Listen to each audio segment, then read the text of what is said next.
कहानी में हमें मेक्सिको के 1673 में बताया जाता है कि एक हँसता-खेलता परिवार अपने लाइफ में काफ़ी खुश था। लेकिन वहाँ पर तभी हमें दिखाया जाता है कि वो बच्चा अपनी माँ को ढूँढ रहा है और ढूँढते-ढूँढते वो ऐसे ही जंगल के नदी के किनारे पहुँच जाता है, जहाँ उसकी माँ उसके बड़े भाई को डुबा रही होती है और फिर वो उसे देखकर काफ़ी डर जाता है और वहाँ से भागने की कोशिश करता है, तभी उसे उसकी माँ पकड़ लेती है।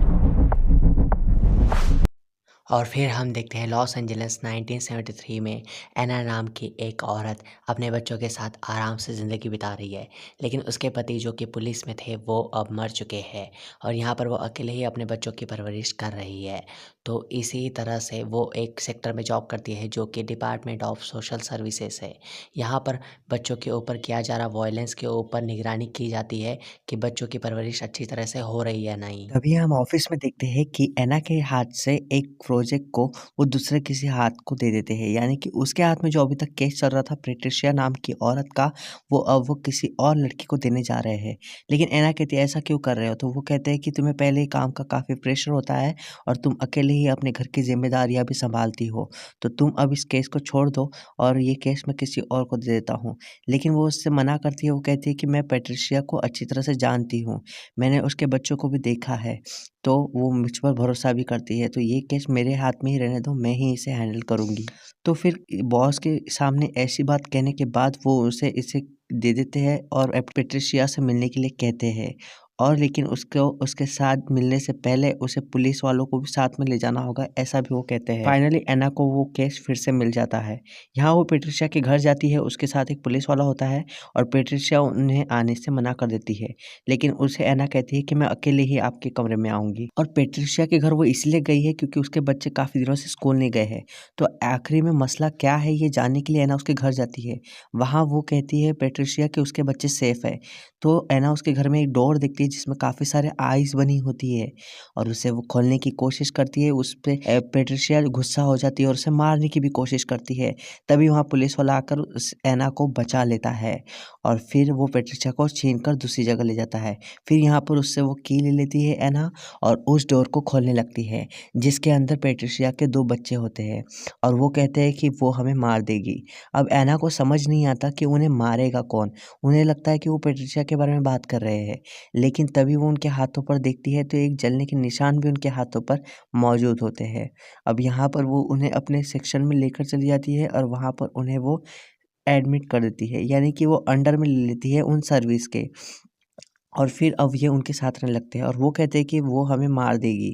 अब यहाँ पर जो है ला लरोना उनके पास आती है और उन्हें बच्चों को मारने लगती है। यहाँ वो आँसू भी गिराती है अपने, जिसकी वजह से उसे रोने वाली औरत भी कहा जाता है और पेट्रिशिया उन बच्चों को मार देती है। तभी इन्हें फ़ोन आता है कि वो दोनों बच्चों की लाश मिली है और यहाँ वो अपने बच्चों को कार में लेकर जाती है, स्मिथा और क्रिस को, और वो कार को दूर पार्क करती है ताकि वो इन सब बारे में कुछ न जान पाए। और यहाँ वो 2 लाशों को देखती है जिन्हें नदी में डुबा कर मार दिया गया है। यहाँ पेट्रिशिया नाम की औरत आती है और वो कहती है कि तुमने मेरे बच्चों को मार डाला है, वो तुम्हारे बच्चों को भी मार देगी। और वो बोलती है कौन मारेगी? ला लोरोना। और फिर वो यहाँ से चली जाती है, उसे पुलिस केस में क्योंकि रखा हुआ है इस वजह से। यहाँ पर क्रिस स्मिता को सोता हुआ देखकर फिर वो जाता है कार से बाहर निकल कर और वो जाता है जहाँ उसकी मॉम एना होती है, वहाँ वो देखने के लिए जाता है। तभी उसे रोने की आवाज़ आती है और वो और कोई नहीं लाल लोरोना होती है और वो दिखती है उसे और गायब हो जाती है और क्रिस के पास आकर उसे पकड़ लेती है और उसके हाथ को जला देती है, जैसे कि वो बाकी के हाथों को जला देती थी। किसे भी मारने से पहले वो उसके हाथों को जला देती थी। लेकिन यहाँ वो इन हाथों को छुपाकर जैसे-तैसे कार में आता है, लेकिन लाल और रोना गाड़ी के अंदर आने की कोशिश करती है और वो कार के अंदर नहीं आ पाती और यहाँ पर फिर फाइनली ऐना पहुँच जाती है और क्रिस को सुला देती है और यहाँ पर वो चर्च चली जाती है और चर्च में वो रैफल को देखती है जो कि मंत्र जाप करके लोगों की हेल्प करता है। वो फादर के चर्च के बाहर ही होता है और यहाँ पर फिर वो फादर से मिलती है और कहती है कि लाल और रोना के बारे में आपको क्या-क्या पता है? तो वो कहता है लाल और रोना एक रूहानी ताकत है जो कि बहुत खतरनाक है। और यहाँ वो फिर स्मिता को भी दिखता है जो कि ऐना की बेटी है और उसे भी वो हाथ में पकड़कर जला देता है। तो अब ये हाथ को बहाना करके एक दूसरा बहाना बता देती है ऐना को कि ये हाथ जल गया है किसी और एक्सीडेंट की वज़ह से। वो लाल लरोना के बारे में ऐना को कुछ नहीं बताती, बल्कि उसने बता देना चाहिए था। और यहाँ एक दिन पुलिस वाला आता है जो कि उसके हस्बैंड का एक बहुत अच्छा दोस्त है। वो कहता है कि पेट्रिशिया के बारे में केस मिला है कि वो पूरे दिन चर्च में थी, वो उसके बच्चों को नहीं मार सकती। उसके बच्चों को शायद किसी ने और ने मारा है। शायद तुम उसके फ़ाइल के बारे में कुछ और जान पाओ, तो तुम इस फ़ाइल को अपने पास रख सकती हो। और यहाँ पर जो रेफेल होता है, वो भी मंत्र जाप करके लाल लोरोना के आँसुओं को कलेक्ट करता है पेट्रिशिया के घर से। और यहाँ वो उसकी फाइल स्टडी करती है और रात में वो अपने का सुला देती है क्रिस को, और क्रिस को सोता चलता देख वो सुला देती है उसे कमरे में ले जाकर। यहाँ पर दरवाज़ा ज़ोर से खुलता है जैसे कि कोई रूहानी आत्मा उनके घर में पहुँच गई हो। और यहाँ पर वो ऐसे ही क्रिस को रात में सोता हुआ देखती है, और फाइल को रात में वो ऐसा फेंका हुआ देखती है। तभी उसे शक होता है कि कोई तो भी कमरे में आया है। तभी वो देखती है कमरे की तरफ कि लाल और ना क्रिस के कमरे में पहुंच चुकी है, और इस भयानक आत्मा को देखकर ऐना वहाँ चिल्लाती है, और वही लाल और ना उसके भी कमरे में आ जाती है। उसे वो बैट से मारने की कोशिश करती, तभी वहाँ स्मिथा और क्रिस आ जाते हैं। फिर वो यहाँ पर उन्हें रात भर जागरण कर कर उनके ऊपर ध्यान देती है, और अगले ही दिन वो पेट्रिशिया से मिलती है, और पेट्रिशिया कहती है कि उसने मेरे बच्चों को मार दिया है, लेकिन अब वो तुम्हारे बच्चों को मार देगी। और लाल अरोना ने मुझसे कहा है कि मैं उसे तुम्हारे बच्चे दूंगी तो वो मेरे बच्चे दे देगी, और अब तुम्हारे बच्चे भी मरने वाले हैं। और यहाँ पर जिस तरह से पेट्रिशिया के बच्चों को लाल अरोना ने मार दिया है, वो काफ़ी सदमे में पहुँच गई है। और यहाँ पर क्रिस को फिर से वो लाल अरोना दिखती है, और उसे डराकर वो सीढ़ियों के ज़रिए ढकेल देती है। लेकिन ऐना यहाँ फिर से पहुँच जाती है और डॉक्टर के पास ले जाती है। डॉक्टर उसके हाथों को जलता देख उसे लगता है कि कोई वायलेंस ऐना नहीं उसके ऊपर किया है। तो वो फ़ोन कर देता है पुलिस डिपार्टमेंट वालों को, जो कि बच्चों की केयर लेते हैं, और वो बच्चों से पूछने लगते हैं कि क्या तुम्हारी मॉम तुम्हें मारती है? और उन्हें तो कुछ और ही शक होने लगता है।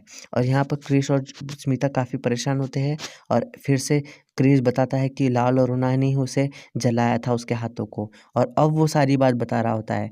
यहाँ फिर से स्मिता को मारने के लिए लाल और रूना उसे टब में आ जाती है, लेकिन इस बार ऐना का उसका सामना साथ में हो जाता है।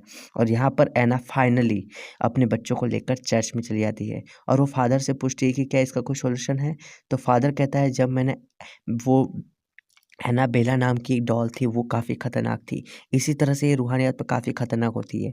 इसके लिए चर्च से सर्विसेज़ लेनी होती है, जिसके लिए हमें टाइम लग सकता है। तो ऐना के पास तो बिल्कुल भी टाइम नहीं है। फिर यहाँ पर वो अपने रिफ़ेल से मदद लेती है। तो रिफ़ेल उनकी मदद करने से साफ मना कर देता है, लेकिन बच्चों की ऐसी हालत देखकर वो उनकी मदद करने के लिए राज़ी हो जाता है। और फाइनली वो रेडी हो जाता है, और अपने जो इक्विपमेंट्स हैं, उसे भी वो कलेक्ट कर उनके घर चलने के लिए रेडी हो जाता है। यहाँ पर वो फायर ट्रेस की कुछ चीज़ें अपने साथ रख लेता है, और यहाँ पर अब वो चेकिंग करने लगता है कि क्या सच में यहाँ कोई रूहानी आत्मा मौजूद है। और अंडों की मदद से वो कुछ मंत्र जाप करता है, और मंत्रों में एक्सपर्ट होता है, और तभी उसे पता चलता है कि अंडों के अंदर से काला बहुत सारा चीज़ें निकलता है, जिसकी वजह से उसे समझ आ जाता है कि यहाँ पर सच में कोई रूहानी आत्मा है। और यहाँ पर अब वो तैयारियाँ कर रहा होता है, क्योंकि रात होने वाली होती है, और रात में लाल लरोना की शक्तियाँ बढ़ जाएगी। और यहाँ पर अब सभी उसी तैयारी में होते हैं, और यहाँ पर अपने साथ वो कई सारी चीज़ें लेकर आता है, जो कि आत्मा से लड़ने के उनकी काम आएगी। और तभी उन्हें बताता है कि फायर ट्रेस से बनी हुई ये जो प्लस आइकॉन की जीसस की स्लेट होती है, जिससे वो उसके मारने के लिए हेल्प कर सकते हैं। और फायर ट्रेस ने ही उसे मारते हुए रोता हुआ देखा था, और ये उसकी एक लौता सबूत है। और फायर ट्रेस की मदद से बनने वाले इक्विपमेंट से उसे हराने में हम मदद कर सकते हैं। यहाँ पर आखिरी में वो कैंडल जलाकर लाल अरोना का इंतज़ार कर रहे होते हैं, और लाल अरोना के आने का उन्हें संकेत भी मिल जाता है, और वह उसके लाल अरोना के आंसू को वो पवित्र करता है अपने मंत्र जाप से, लाइक गंगा जल। और इसी तरह से वो अब मंत्र जाप से उन्हें सेफ जोन में बैठाकर मेणबत्तियों के बीच में रख देता है। लेकिन वहाँ पर लाल अरोना जब आती है, उसके एक छींक से सारी की सारी मेणबत्तियाँ बुझ जाती है। और अब फाइनली लाल अरोना उनके सबसे पहले अन्ना पर अटैक करती है, उसके बाद वो क्रिस के ऊपर अटैक करती है, और क्रिस को ले जाने की कोशिश करती है। तभी उसे रेफेल पकड़ लेता है, और उसके ऊपर वो आंसुओं का छिड़काव कर देता है, जिस पे उसने मंत्र जाप किया था। और यहाँ पर लाल अरुणा बहुत ही ज़्यादा चिल्लाती है, और वो लेकिन मरी नहीं होती है, वो सिर्फ अपने आप को बचाने की कोशिश करती है। यहाँ पर वो फायर ट्रीज के बीज को डाल देता है दरवाजे की तरफ, ताकि वो अंदर ना आ सके। तभी वो पीछे के दरवाजे से आने की कोशिश करती है, तो वहाँ सभी लोग उस दरवाजे को बंद करने की कोशिश करते हैं, लेकिन तभी उसे मौका मिल जाता है कि वो आगे से अंदर आ सके। इसके बाद उसका काबू यहाँ से हट जाता है। इसी वजह से और वो स्मेंथा के पास एक डॉल फेंक कर उसे लालच दिखाती है। लेकिन स्मेंथा के घर कमरे में एक फायर बीज लगे हुए होते हैं और इसके बारे में स्मेंथा को अच्छी तरह से पता होता है। इसलिए वो इस बात का ध्यान रखती है कि वो बीजों को बाहर ना जा पाए और वहाँ वो डॉल को छीनने की कोशिश करती है, यानी कि डॉल को अपने कमरे में लेने की कोशिश करती है। तभी एना वहाँ भाग कर आती है और कहती है अंदर जाओ, लेकिन गलती से स्मेंथा से वो बीज टूट ही जाते हैं और बीज की रेत जैसे ही मिट जाती है वहाँ पर बहुत ज़ोर से आत्मा उसे खींच लेती है और आत्मा उसे खींच कर कहीं तालाब की तरफ, यानी कि उनके घर के अंदर जो स्विमिंग पूल होता है उसमें ले जाती है। तभी ऐना को ये पता चलता है तो वो बिना देरी किए फ़ौरन ही उस स्विमिंग पूल में घुस जाती है। लेकिन ऐना को मारने के लिए लाल और बहुत कोशिश करती है। तभी वहाँ पर राफेल आ जाते हैं और उसे पानी को बहुत ही शुद्ध कर देते हैं अपने मंत्र जाप की मदद से और तभी वहाँ से आत्मा को निकलना पड़ता है। फाइनली यहाँ पर ऐना स्मेंथा को बचा ही लेती है, जहाँ पर उसकी जान पर आ गई थी। लेकिन उसके हाथ में उस लाल अरुणा का लॉकेट लग चुका है और यहाँ स्मेंथा को ऊपर लाल अरुणा वश में ले ली है और अब लाल अरुणा ने उसको वश में ले लिया है। तो राफेल कहता है कि हमें इन दोनों बच्चों की रक्षा करनी होगी और वो स्मेंथा को जैसे तैसे बंद कर कर रख देती है एक कमरे के अंदर, जैसे कि हमने देखा था स्टार्टिंग में कि एप्रेंटिसिया ने अपने बच्चों को बंद करके रखा था और इसी तरह से अब वो भी अपने बच्चों को बंद करके रख रही है। लेकिन लाल अरुणा इसी इंतज़ार में है कि कोई गलती इनसे हो और वो बच्चों को लेकर चली जाए। यहाँ वो लॉकेट को राफेल को दे देती है और कहती है कि ये उसके गले में था और यहाँ पर राफेल के बाद लास्ट में हम देखते हैं कि पेट्रिशिया उनके घर में आ गई है और उन बच्चों को खोलकर ले जाने की कोशिश करती है गन की हेल्प से और यहाँ पर अब वो कहती है कि मैं तुम्हारे बच्चों को उससे तुम्हारे हवाले उसके हवाले कर दूँगी और ख़ुद के बच्चों को वो मेरी बच्चों को लौटा देगी और यहाँ गड़बड़ में वो राफेल को ही गन मार देती है और उस फायर बीज को मिटा देती है। तभी लाल और ऐना को मौका मिल जाता है उसके घर में आने का और सबसे पहले वो आकर अटैक करना शुरू कर देती है। ऐना को सबसे पहले वो ढकेल देती है और यहाँ पर बंद कर देती है। उसके बाद अब फाइनली बच्चे उनके हाथों में ही होते हैं।